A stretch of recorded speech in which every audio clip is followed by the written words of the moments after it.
Juan, ¿vos cómo estás viviendo toda esta época? Gracias, Ángel. La verdad que Gracias por venir.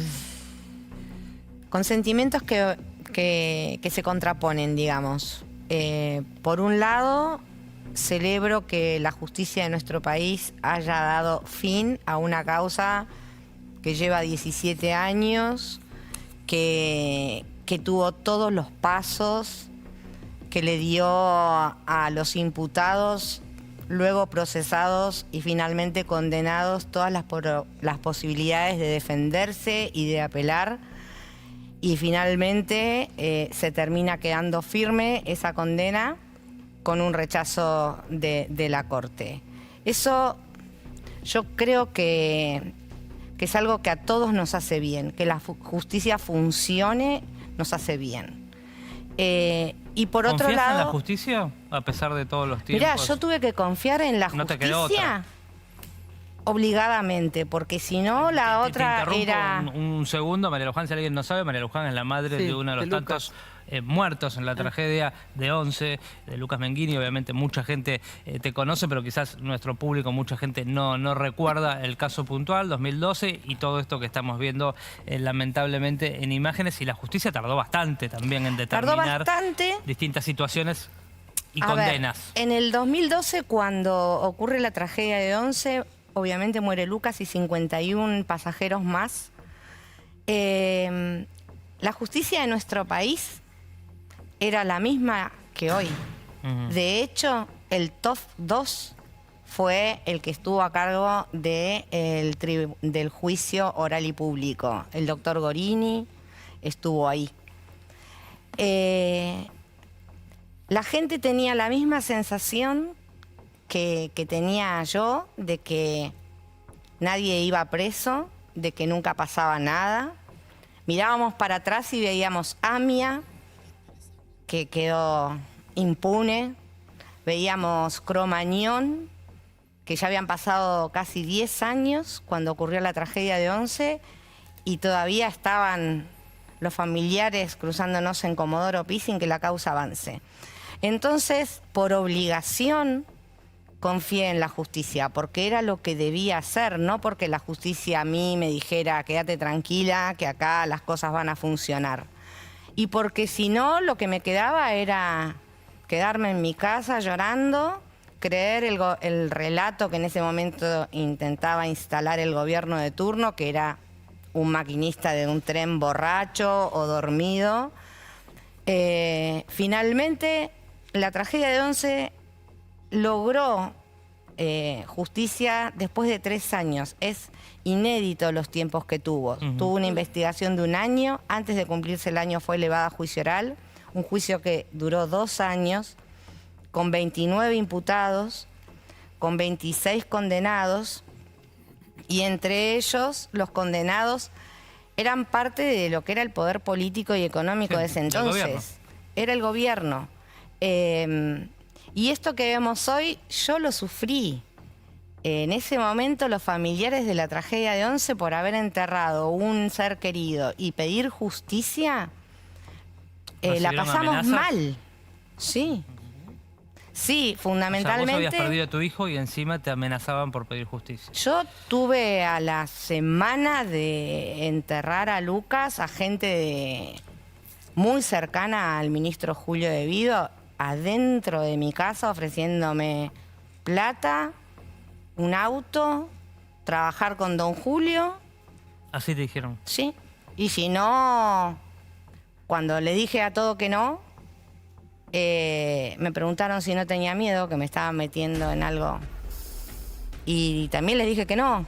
Acababa de enterrar un hijo, no sé. Qué temor. ¿Qué te iba a importar? Podría tener. Sí la pasamos mal. Y con la impunidad también, perdón, porque digo, que te digan eso es de una impunidad terrible. O sea, no les importaba ni que vos hagas a contarlo. No, creo que había...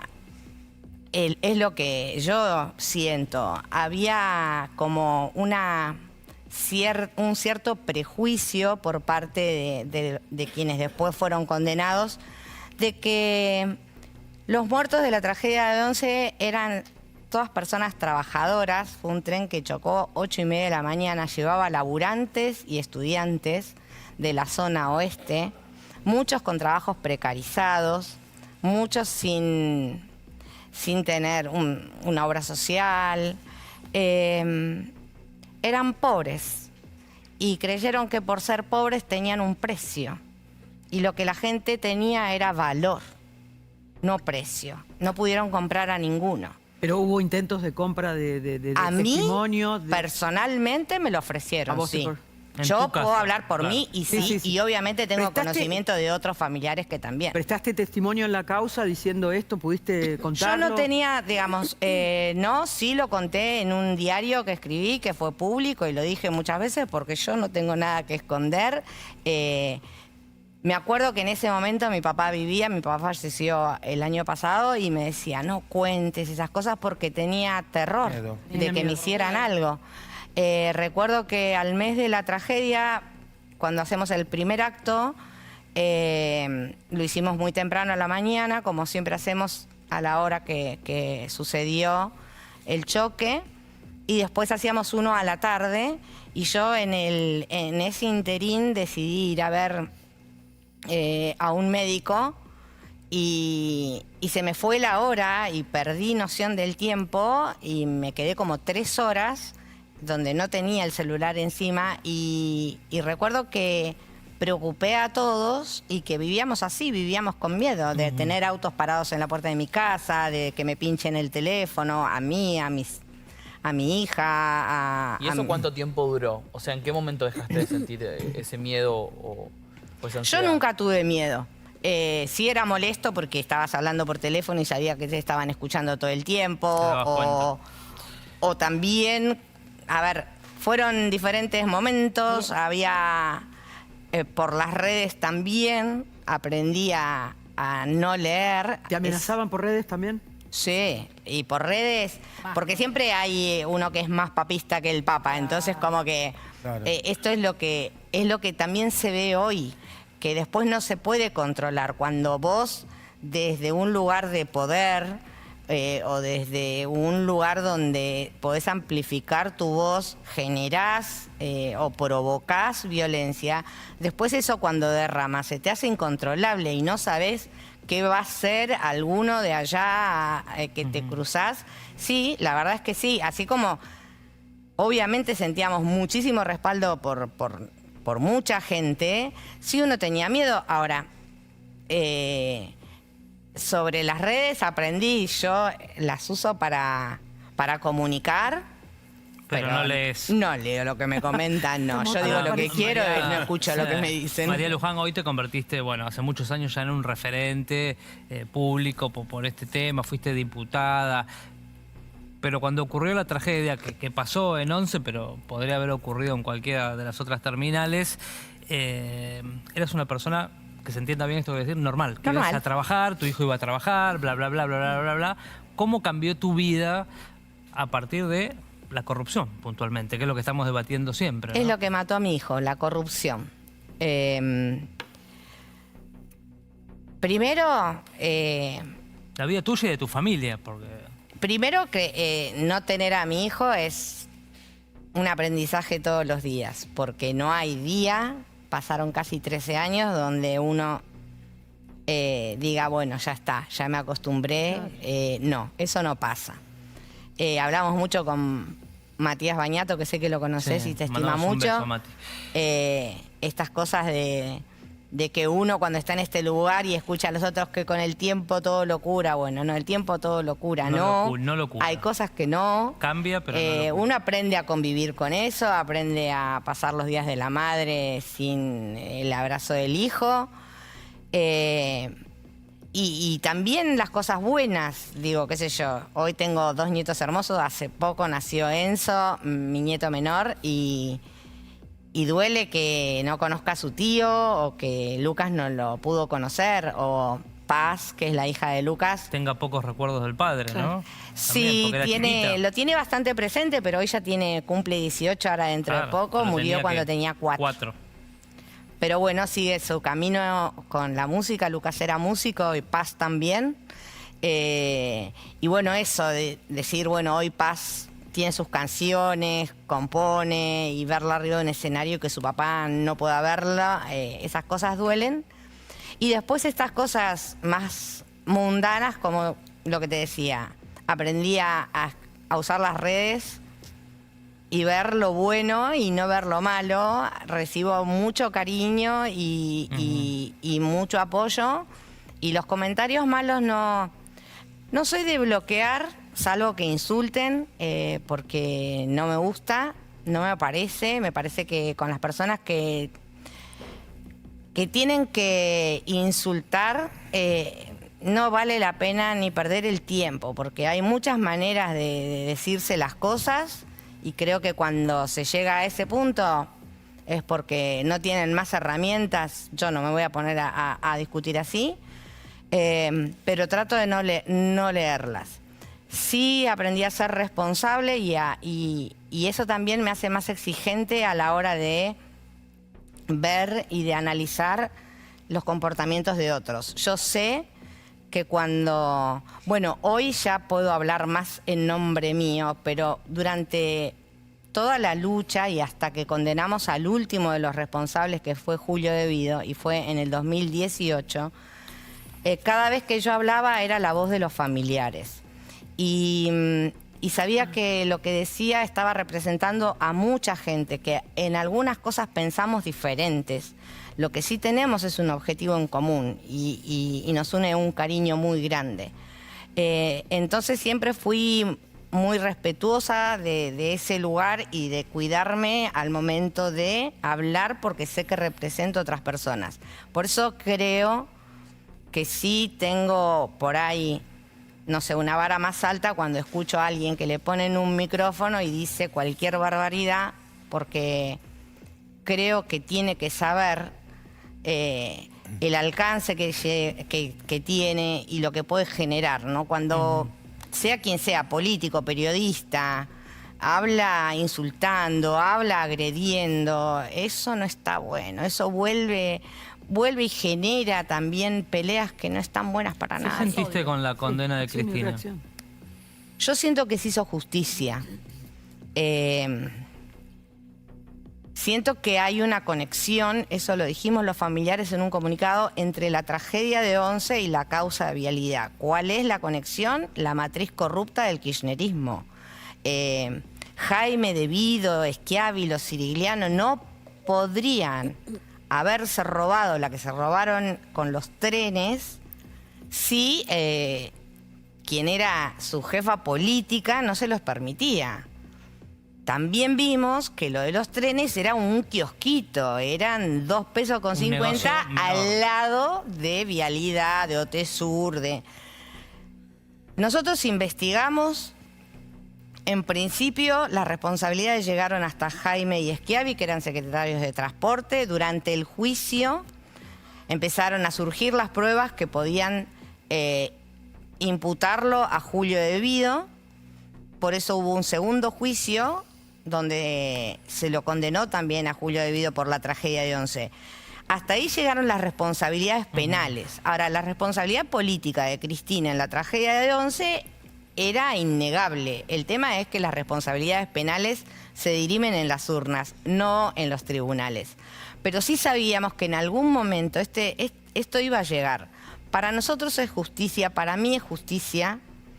Y la verdad es que sí creo que la justicia debe ponernos en pie de igualdad. Hoy y siempre debemos ser todos iguales ante la ley. ¿Y pasa eso? Yo creo que no, que cuesta. También entiendo las decisiones que tienen que tomar por estos días, que no son sencillas. La domiciliaria, en el caso de ustedes también hubo varios con domiciliaria. Tenemos con domiciliaria. Tenemos, digo, hay 2 ejemplos. Uno es el de Ricardo Jaime, que ha sido condenado por los delitos de administración fraudulenta, como la señora, sumado al estrago por el choque de la tragedia y las muertes. Pero Jaime sumó otras causas. Tenía otras causas. Condenas, Y sí. tiene varias. Él fue preso, le dieron una domiciliaria, finalmente cuando ratifican otra condena por otra causa, lo mandan de vuelta al penal de Seiza, en noviembre del año pasado. En diciembre pidió domiciliaria porque tiene problemas de salud. Los problemas que, digamos, por ser querellante en la causa y gracias a la ley de víctima, nosotros somos informados por la justicia y entonces sabemos por qué pide. Problema de salud. Bueno, venía haciendo un tratamiento porque le dio la espalda y lo estaba haciendo en una pileta climatizada y eso en Ezeiza no hay. Tiene diabetes, hipertensión, digamos, todas cosas que pueden tratarse intramuros. Por lo tanto, el juez Gorini, juez de ejecución de la pena... Después te preguntás cuántos problemas de salud tuvieron los familiares que perdieron... Nunca les importaron. Nada. O sea, ustedes No tuvieron tuvimos una 52 muertes prótesis. y un montón, miles de heridos. No. En esa Pero tragedia, aparte... más lo que se genera después, ¿no? Claro. La depresión, las enfermedades. ¿Sabés? Yo enterré un hijo, pero muchos que murieron eran jefes de familia. Eran el que traía el pan, el que pagaba el alquiler, la escuela de los chicos. No hubo nunca ayuda para ninguno. Es decir, que aparte de quedarse sin un papá, se quedaron sin un lugar donde vivir, tuvieron que cambiar de escuela. Los problemas de salud, nunca hubo ningún tipo de asistencia y al día de hoy no la hay. Ahora, también es cierto que es como extraño, yo no creo en las casualidades, pero como extraño que rebosan de salud al momento de robar y cada vez que les llega a ir a la cárcel les agarra todo. Es como... Ahí se enferman en la cárcel. Es que sí creo que tiene que ver con una cuestión de asumir la responsabilidad y de hacerse cargo.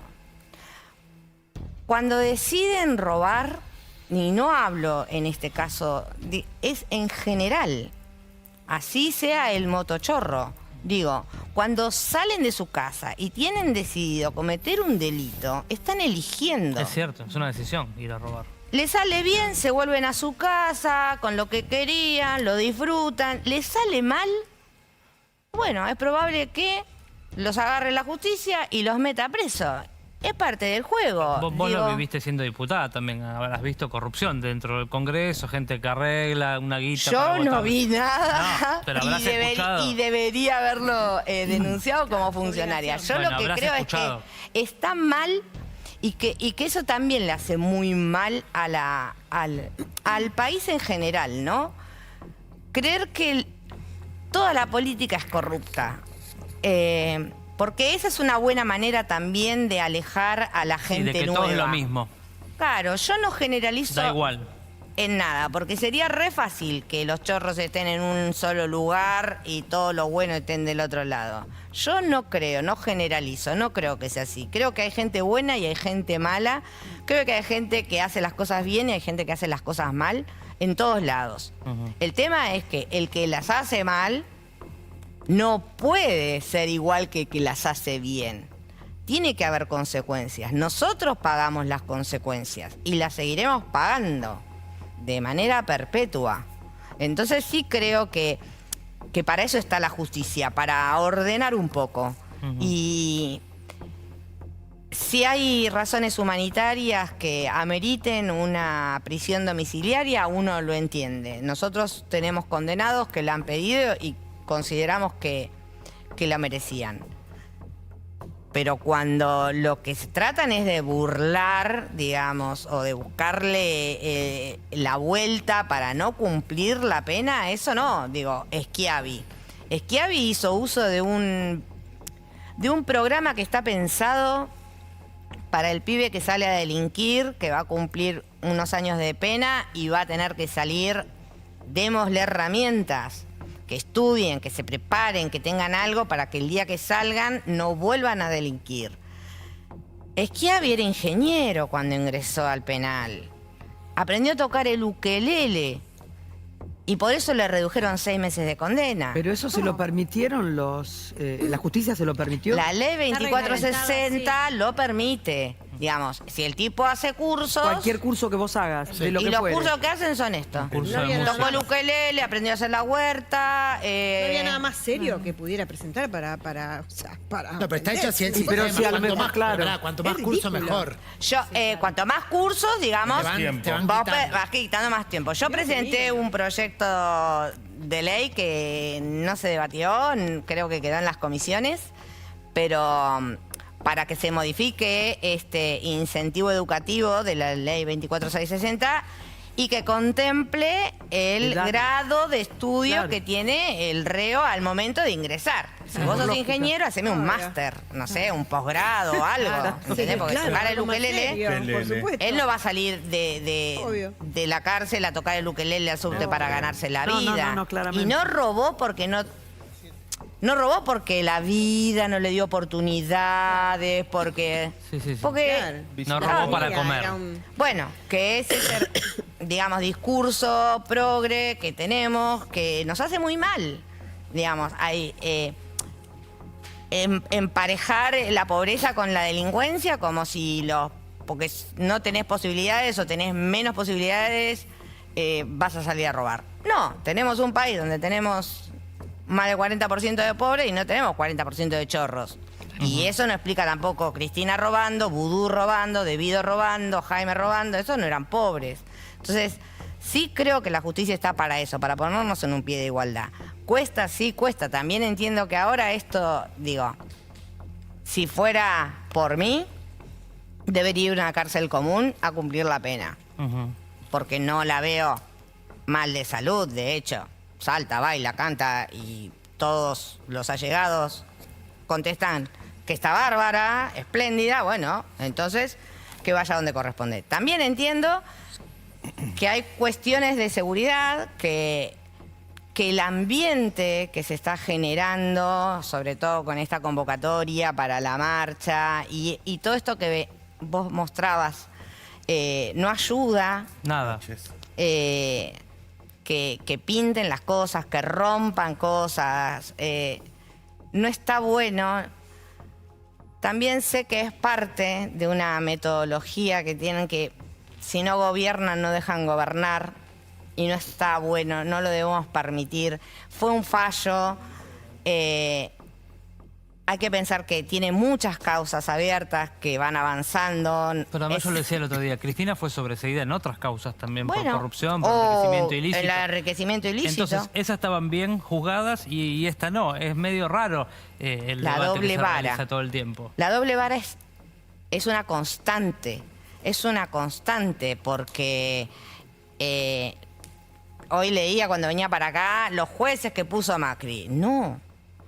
Pero aparte, a mí lo que más me molesta es cuando confunden a la gente, porque después la gente puede pensar lo que quiera, pero no desde la mentira y desde un mensaje confuso.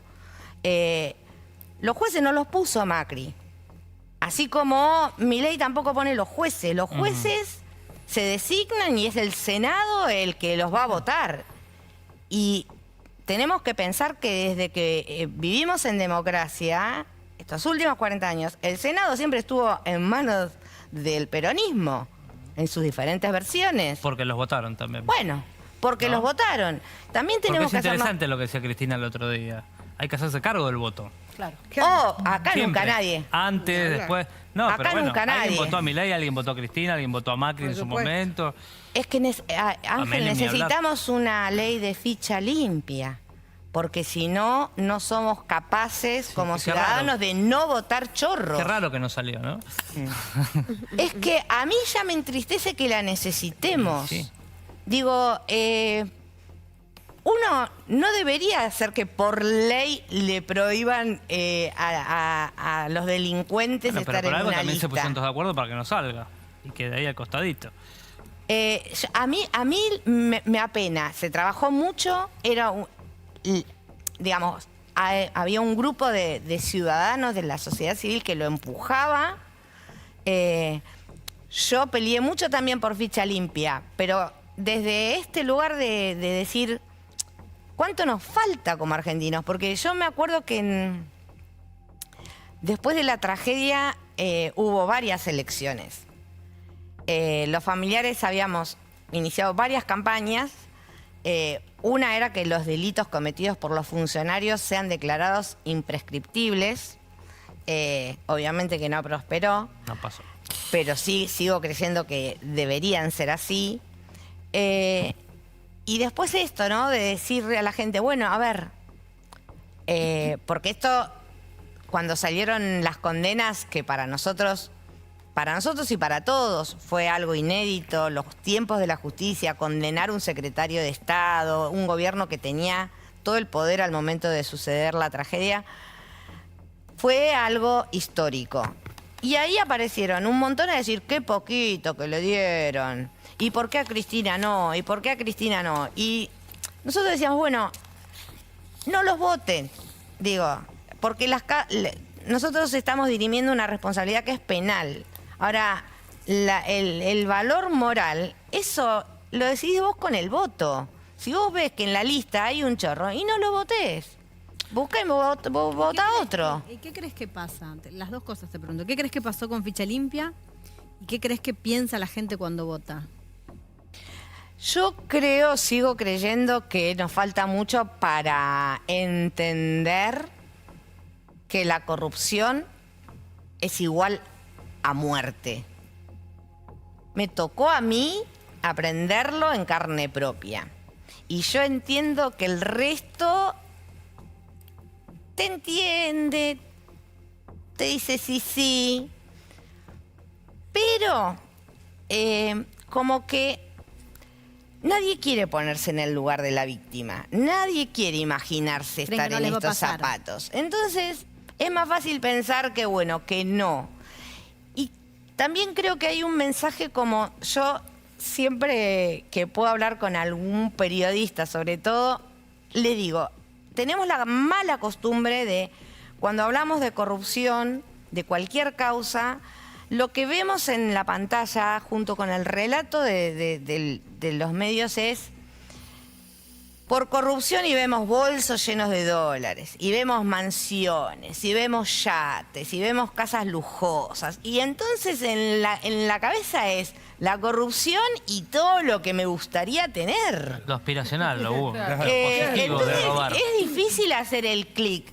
Cuando hablamos de corrupción, no importa que sea, no sé, el yate de Jaime. Mostrame los muertos de 11, mostrame 52 cajones ahí. O los 192 pibes de Cromañón. O los que se murieron porque no le pusieron la vacuna del COVID. Sí. Digamos, que la gente escuche la palabra corrupción. Un chorro reincidente que no está preso. Eso, pero yo también te quería preguntar un poco esto que te decía Carmela recién, creo que va para ese lado, ¿no? ¿Por qué ignoramos todo esto? ¿Por qué ignoramos la corrupción, el que roba, que no pase nada? Viste que todos dicen, nos importa la educación, nos importan los médicos. Pero después van y votan al que no le importan los médicos, al que no le importa la educación. Nunca son prioridades esos temas. La prioridad siempre, o yo lo siento así, a la hora de las elecciones, es el bolsillo. Si están bien, digamos, bien, si económicamente están estables y se acomodan, bueno, pero es como un círculo vicioso que vivimos, ¿entendés? Porque cuando tenemos una inflación que nos come y no podemos ahorrar y no nos alcanza y está todo mal, entonces ahí la preocupación es la estabilidad económica. Cuando empezamos a acomodar el rumbo del país y mejorar la economía, la macroeconomía, siempre igual nunca llegamos, ¿no? Siempre nos quedamos a la mitad del camino, pero recién ahí es cuando la gente empieza a pensar en otras cosas. De todos modos, insisto, el tema de la corrupción es como lejano, es como abstracto, es como que le pasa a otros. Sentís que no te va a afectar. No. Y un día te matan a tu hijo. Claro. Cuando logran comprender que, digamos, la tragedia de 11 fue como que lo visibilizó, como una manifestación, digamos, que inocultable. Sí, como Cromañón, o sea, fue muy visual. Sí, ¿sabés la diferencia Cromañón? Te digo los mecanismos de defensa que tiene el ciudadano común y que no quiere ponerse en los pies de una víctima. Cromañón eran los pibes, recital, rock and roll, a la noche. Amia, los judíos, digamos, así como que ¿viste? Sectorizado. A ver, Sí. ¿de qué manera yo me Me desprendo alejo. y a mí no me toca? Paso a otros. No me pasa a mí. 11 era gente porque era 8:30 de la mañana, era gente laburante, eran estudiantes, digamos, era difícil decir a mí no. En el oeste todo el mundo que tiene que venir a Capital tiene que sí o sí subirse a ese tren. Pero después el resto, digamos, una ruta que no está hecha y donde una familia se pega un palo con un auto, eso es corrupción. Cuando vas al hospital y te dicen no podemos hacer nada porque no tenemos gas, no tenemos alcohol, eso es corrupción. Porque está en un pueblo que no está conectado y tarda 2 horas en llegar a una Cuando salita. se inunda una ciudad porque no se hicieron las obras. Sí, Bahía Blanca. Los que vivimos en el conurbano, todos vivimos en municipios donde tenemos una calle que es de tierra y figura asfaltada 20 veces. Eso es corrupción, esa plata. Digamos, eso es, cuando les toca, cuando fue lo de la pandemia, también, digo, las vacunas que no llegaban, los vacunatorios VIP, eso es corrupción. Entonces, cuando la gente pueda entender que una cosa, sabes que son muchos años del roban pero hacen, y como que quedó, bueno, pero por lo menos me puso el foquito, sí sé que está robando, pero bueno, no sé, tiene la placita. No, hace 40 años que no tienen cloacas y te hace una placita pedorra para las elecciones. Digamos, sí se necesita eso y se necesita que nos acudamos de la resignación. No es que porque esto viene así desde hace rato, definitivamente tiene que seguir ¿Tienes así. fe que eso pase? Sí, yo tengo fe, siempre. Siempre. Yo creo que siempre podemos estar mejor. Porque sé que también podemos estar peor. Me gusta de tu discurso, te escuché obviamente 1.000.000 de veces en los programas, es que sos optimista, que explicás las cosas bien, no sos agresiva, con lo demás igual decís lo que pensás, que es me parece lo que nos falta en esta época de escrache, de puteada todo el día, de gritarnos entre todos, de no poder llegar a acuerdos comunes, ¿no? Porque podemos pensar distinto y ser honestos también. Es que Porque se han piensa puesto siempre que los como chorros que están de un si solo pensás lado. diferente, sos el enemigo. Y eso creo que es una de las cosas ¿Y que... qué aprendiste estando en el Congreso? Porque ahí tuviste que lidiar con otras cosas. Sí, bueno, como en lo personal yo no ando buscando enemigos en mi vida. Pero a veces vienen. Igual. Y tampoco hay cuestiones que son, mira, no sé si debería, pero en estos días recibí muchos mensajes y hubo uno que me sorprendió porque era con mucho respeto y valorando, nada, mi valentía o mi postura de un abogado defensor de uno de los procesados en el juicio de la tragedia de Once. Y la verdad es que primero me alegró mucho digamos, que se haya tomado la molestia de escribirme y lo bien que hablaba de mí. Y después esto, ¿no? El tipo estaba defendiendo a alguien a quien nosotros considerábamos responsable, pero él estaba haciendo su trabajo y la verdad es que nosotros no íbamos por venganza, íbamos por justicia. Digo, cuando me lo crucé a Jaime cara a cara no me pasó, y cuando fui al Congreso, por ejemplo, con el ex ministro Randazzo, yo pedí 1000 veces la renuncia de Randazzo, sobre todo porque 6 meses después de la tragedia de Once hubo otro choque de trenes y él era ministro de Transporte, y yo le pedía por favor que renuncie. Y cuando voy a mi banca de diputado, Randazzo era diputado y estaba en la comisión de transporte, en la misma comisión que estaba yo. Y nada. Buenos días, buenas Convivir. tardes, Pero vos sos buenas consciente tardes. que no es lo que pasa, digo, esta sensación de no odiar, de no decirle el mal personalmente a una persona que sí te dañó directamente, no es lo común.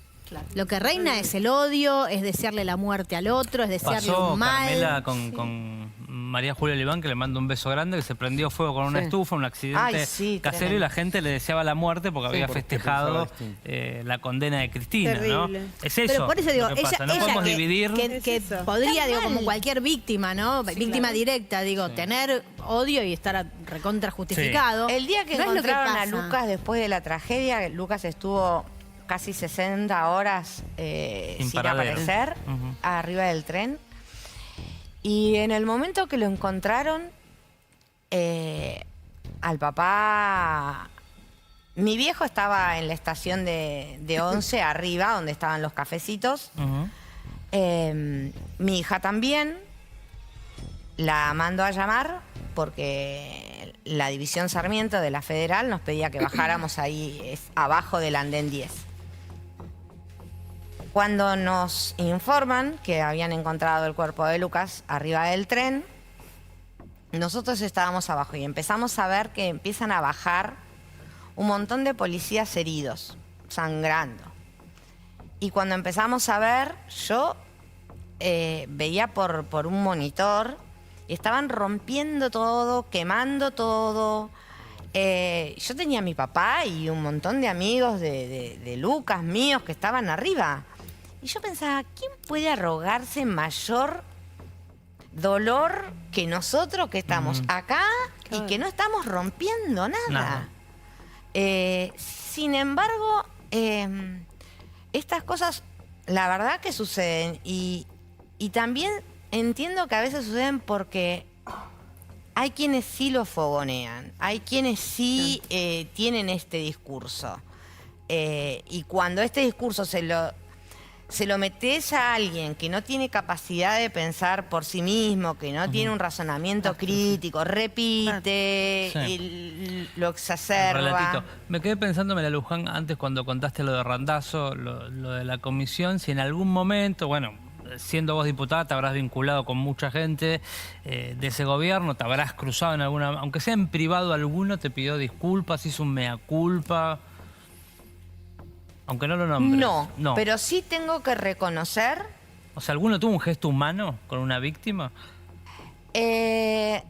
Cuando peleamos por la ley de víctimas, ley que hoy sí tenemos con Mati Bañato, Vivian Sí. Perrone, con Caro Píparo, éramos una banda y ahí íbamos senador por senador, diputado por diputado, a ver quién nos daba bolilla con la ley. Sí, me acuerdo que Diana Conti, por ejemplo, que había dicho barbaridades de todo, sí, era mí, muy pero polémica siempre. barbaridades. Y después yo tenía que ir con los otros a las reuniones a pedirle por la ley de víctimas. Y también me pasó que en una nos dijeron, tenemos que ir a ver a Val Medina. Y yo, este tipo es el que dijo, los 52 de 11 muertos están, una cosa así, una frase que vos Lamentable. decías, ¡ay! Lo agarraría del... Bueno, y digo, me tengo que ir a reunir.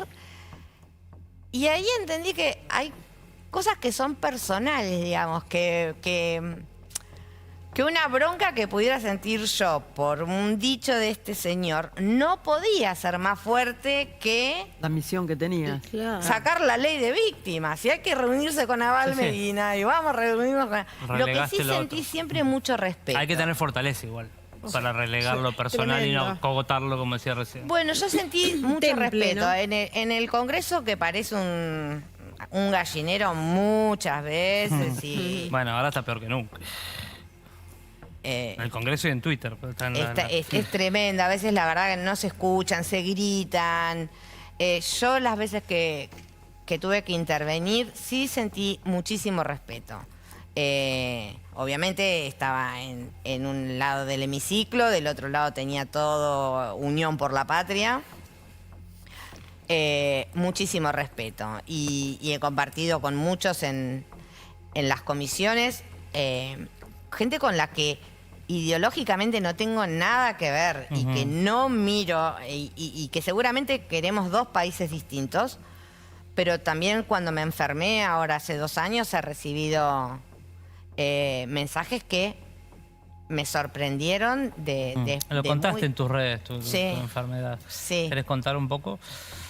Mirá, 17 de marzo del 2023 llegué a mi casa divina y cuando me siento a comer me miro un tobillo, lo veo muy hinchado, me miro el otro, pensé me picó una araña, me miré el otro tobillo y lo tenía igual. Pero como eran las 10 de la noche, digo, nada, le digo a mi hija, digo, mirá, le mando una foto, mirá cómo tengo los tobillos. Y pensé, no estuve caminando mucho, no estuve mucho sentada. Bueno, vino, me dijo, ¿te llevo a algún lado? Le digo, no, llamemos una ambulancia. Vino la ambulancia, me tomó la presión, para mí era alta. El médico me dijo que no. Me miró los tobillos, me dijo que no los tenía hinchados y ahí dije, no, vamos a algún lado porque yo sí los tengo hinchados y sí tengo la presión alta. Así que fuimos a la clínica y ahí quedé 2 meses. Iba empeorando cada día, no sabían qué tenía. Al segundo día, tercer día, creo que me sacaron la vesícula, pero no era. Y vino el médico y me dijo, mire, tengo 2 noticias buenas y una mala. Una buena es que no la tuvimos que dializar. La otra buena que lo que usted tiene nos está dando un tiempo. Y la mala es que no tenemos ni idea qué es lo que tiene. Así que ahí estuve tipo conejito de Indias. ¿Y cuánto tardó el diagnóstico? Casi 2 meses. Hasta el 20 y pico hasta salí de externación el 21 de abril.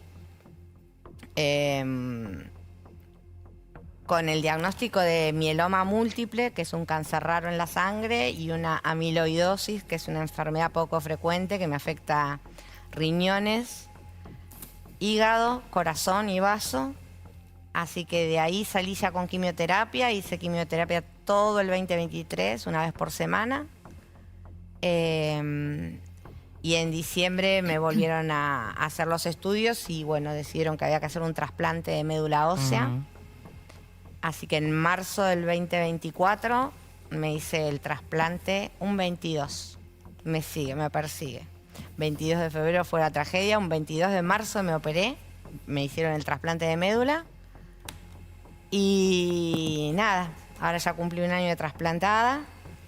Tengo una melena.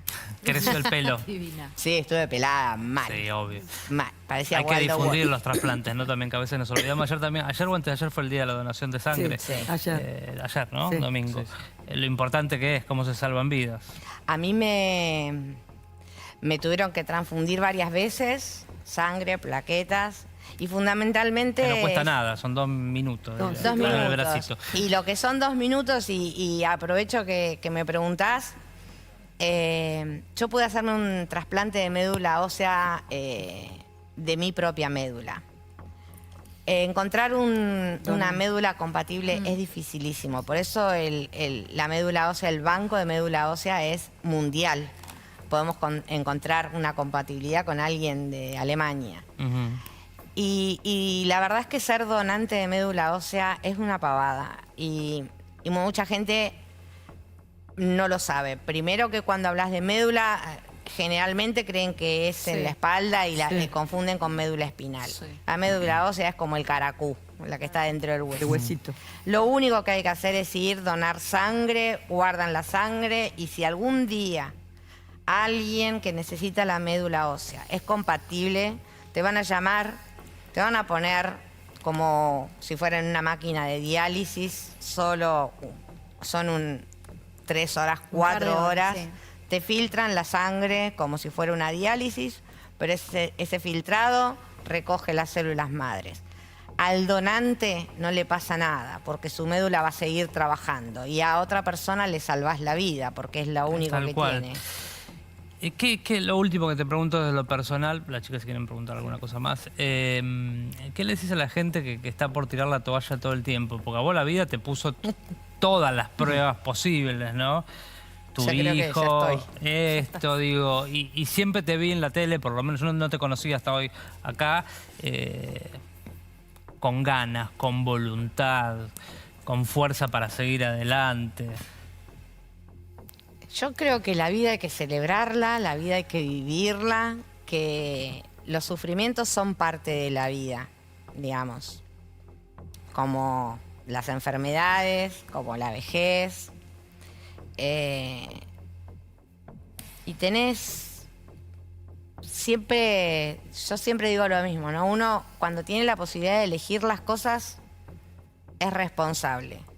Y uno puede, yo no elegí enterrar a Lucas, pero cómo seguir viviendo a pesar de eso sí fue una elección mía.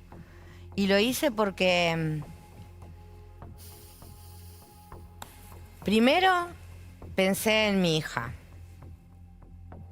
que ya tenía suficiente con no tener a su hermano. Y en mi nieta, que iba a crecer sin un papá. Entonces no podía sumarle la carga de tener una abuela o una mamá amargada, resentida. En mi casa nunca se dejaron de festejar los cumpleaños, incluido el de Lucas. De celebrar. Es una fuerza de voluntad enorme igual. Es que El temple, maravilloso. hay que buscarle la vuelta. Hay que buscarle la vuelta porque yo lo que creo es que mi dolor no puede ser justificativo para generarle dolor a nadie más, digamos, porque a mí me duele, porque aparte está comprobado de que por más si yo estoy sufriendo y te hago sufrir a vos, a mí no se me pasa el sufrimiento. Entonces, digamos, lo Hay que hago gente que es... no encuentra la fuerza, no es que quiera hacer sufrir a los demás. Hay que encontrar adentro de uno Cuando esa uno no la fuerza. tiene, porque yo muchas veces también estuve cansada. Para eso están los buenos amigos, para eso está la familia. En la vida siempre tenés el vaso medio lleno, medio vacío y la verdad es que uno tiene que elegir qué mira. Pero también me imagino que en ese devenir, ¿no?, de cotidiano, de tener que buscar justicia y al mismo tiempo tener que hacer un duelo, debe haber como toda una revolución interna que en el momento que uno dice, bueno, Sí. no, ¿cómo Ya puede está. ser? ¿Viste? Ya Claro. está. Por eso me impresiona tu discurso y cómo lo Bueno, contás cuando me y cómo enfermé lo vivís. sentí. Dije, Claro. pero ¿por qué? Sí, claro, También. ahí el cuerpo pasó Sí, factura. uno lo Hay piensa. tanta mala persona. Sentiste que mí. todo esto te estaba pasando factura, porque viste que hay mucha gente que lo relaciona, lo vincula, me amargué tanto, o sentiste que... Primero pensé que podía ser, porque vi que esto que decía Ángel, las consecuencias, y lo vi en otros familiares de otras tragedias, aparecen enfermedades prematuras o que tienen que ver. No sentí que fuera por eso, lo dudé, sí sentí bronca. Sí sentí que era injusto, que otra Porque vez yo... Claro. ¿Y qué haces con la bronca? Y la trato de usar como de motor, como que sea la Que te dé gasolina fuerza. para, bueno, Porque acá, otra vez a mí y vamos. mientras te escuchaba, NASA perdió una hermana, Marixa también. Bueno, Carmela tuvo su historia con una enfermedad también muy de chiquita y salieron adelante. Por eso me interesaba que cuentes cómo se puede salir de tremendos dramas. Porque todos nos primero- quejamos por boludeces. Todos. No, Pero bueno, digo, hay es gente que le eso pasan cosas también muy te grosas. pasa. Eso sí me di cuenta, de empezar a decir, bueno. Y más ahora me había pasado con lo de Lucas y ahora con lo de la enfermedad más. Por esto me tengo que hacer problema. Claro. Y ya, como son pocas las cosas por las cuales Claro. me hago mucho problema. Sí, no sé, cambios que a mí me resultaron. Pero esto no es, viste, es como ser mamá o ser papá. No tenés La receta. una receta. Pero cuando fue, no sé, lo de Lucas, yo creo que buscar justicia, que la causa, que darle un sentido de que esto no vuelva a pasar, de que yo pueda aportar mi granito de arena para que a mi hija no le pase, porque para que a mi nieta no le pase. Sí, obviamente, la bronca de la injusticia, decir, bueno, ¿por qué? Criás un pibe decente, honesto, tratás de hacer las cosas bien, no le jodés la vida a nadie, ¿por qué te toca? Bueno, No, claro. vaya a saber, hay gente, yo no soy creyente. Entonces hay gente que me dice, Dios le pone estas cosas a los que tienen más ¿No fuerza, sos o yo no o quiero. no eras? ¿Nunca fuiste o dejaste de ser? Fui de chica porque mi mamá me dio Sí. catecismo y me Culturalmente. hicieron tomar la comunión. No, después soy practicante Bueno, ahora practico poco, pero practiqué mucho tiempo budismo. Lo que sí creo es que mientras que uno pueda elegir, Ángel, lo mejor para uno va a ser siempre también lo mejor para los demás. Y yo sí creo en la causa y en la causa y el efecto. Sí creo en que las cosas vuelven. Sí creo que nada, a ver, no creo que justifique esto que te decía. La bronca que yo pueda sentir, si esa bronca me va a hacer generar un sufrimiento, generar un dolor, la verdad es que a la larga me voy a perjudicar más yo. Quedarme tirada en la cama llorando, no sé si hubiera estado bueno para una nena de 4 años que vea que su abuela no se puede levantar. Y no se lo merecía, porque no se merecía que le maten al padre, mucho menos que le destruyan la familia. Entonces, nada, yo siempre lo dije, qué sé yo, traté de ponerle toda la garra. A veces se puede más, a veces se puede menos. Y hay momentos donde uno está mal y no tiene más ganas. Sí, a mí me pasaba, y es, qué sé yo. Yo a mis hijos, cuando decidí tener hijos, sabía que iba a tener que cocinar todos los días y bueno, nada, le hacía comidas re ricas. Había días que no tenía ganas de hacerle, por más de que los amara, y comían panchos, digamos, pero comer comían, ¿entendés? Con menos onda, con menos ganas, pero les daba de comer. Y creo que así me levanto todos los días. Trato de ponerle la mejor onda. Hay días que sale más y hay días que Te sale quería menos. hacer una consulta. Ustedes habían iniciado una causa que tenía que ver con la responsabilidad de los bomberos, ¿no? Sí. En el hallazgo. ¿Qué pasó con eso? Ahí tocaste un... Vos. No, porque... Perdón, no, me re parece bien, bien, Marcela. porque esa es una causa que quedó impune y... Quedaron absueltos. Quedaron absueltos, pero la verdad es que justamente la persona que es responsable de que hayan quedado sueltos es una persona que falleció. Entonces, si hablo mal, ¿Te sentís mal? queda mal. Pero la verdad es que hizo muy mal su trabajo. El mismo fiscal que los imputó a los bomberos, que siempre aclaro, eran de la Policía Federal, eran comisarios, eran altos cargos, no era el bombero voluntario que sale de su casa y deja todo, no. Estos eran los jefes que estaban a cargo del operativo. Por sentido común, son los que vinieron, sacaron a los heridos, sacaron a los cadáveres, revisaron el tren de punta a punta, 8 vagones, lo llamaron al juez y le dijeron, listo, no hay nada más, no quedó nada. El juez, entendiendo que los trenes eran del gobierno nacional, jurisdicción del gobierno nacional, le quita la custodia a la federal para que no alteren ninguna prueba y lo pone en custodia de la policía en ese entonces metropolitana. La federal no vuelve al tren. Cerraron el operativo de búsqueda y rescate 12 del mediodía del miércoles. Lo buscamos a Lucas todo el miércoles, todo el jueves. El viernes a las 5 de la tarde, Lucas apareció en el cuarto vagón. Bueno, no lo revisaron bien, digamos, no hay mucho para investigar. El que revisó no lo revisó bien.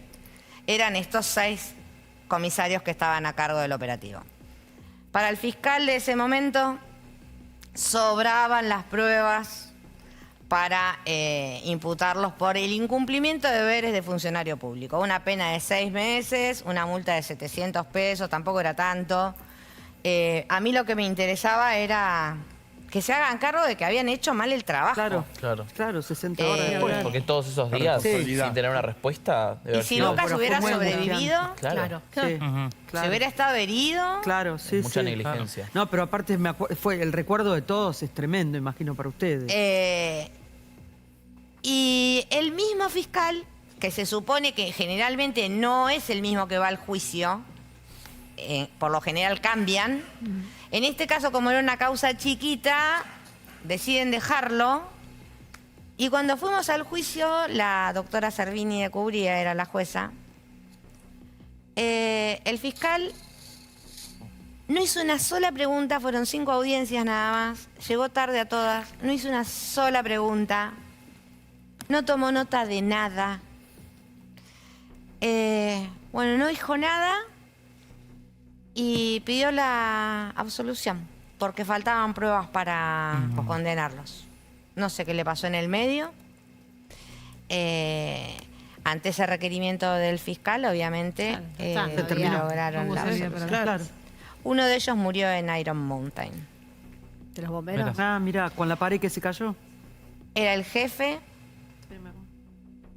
Ese tipo no tendría que haber estado trabajando en Iron Mountain Mira. si hubiera estado, Claro. si hubiera, Dios mío. hubieran Por hecho las proceso. cosas bien y le hubieran dado, digamos, por lo menos sacarlo de servicio hasta que aclarara sus cuestiones en la justicia por la no búsqueda de Lucas.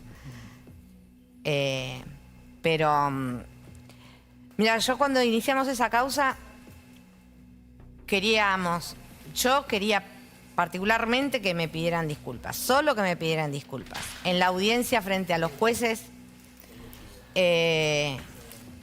entraron, me acuerdo porque fue el día del bombero, que justo nos toca, y cuando entran yo lo único que quería era que me digan, disculpe señora, se nos pasó.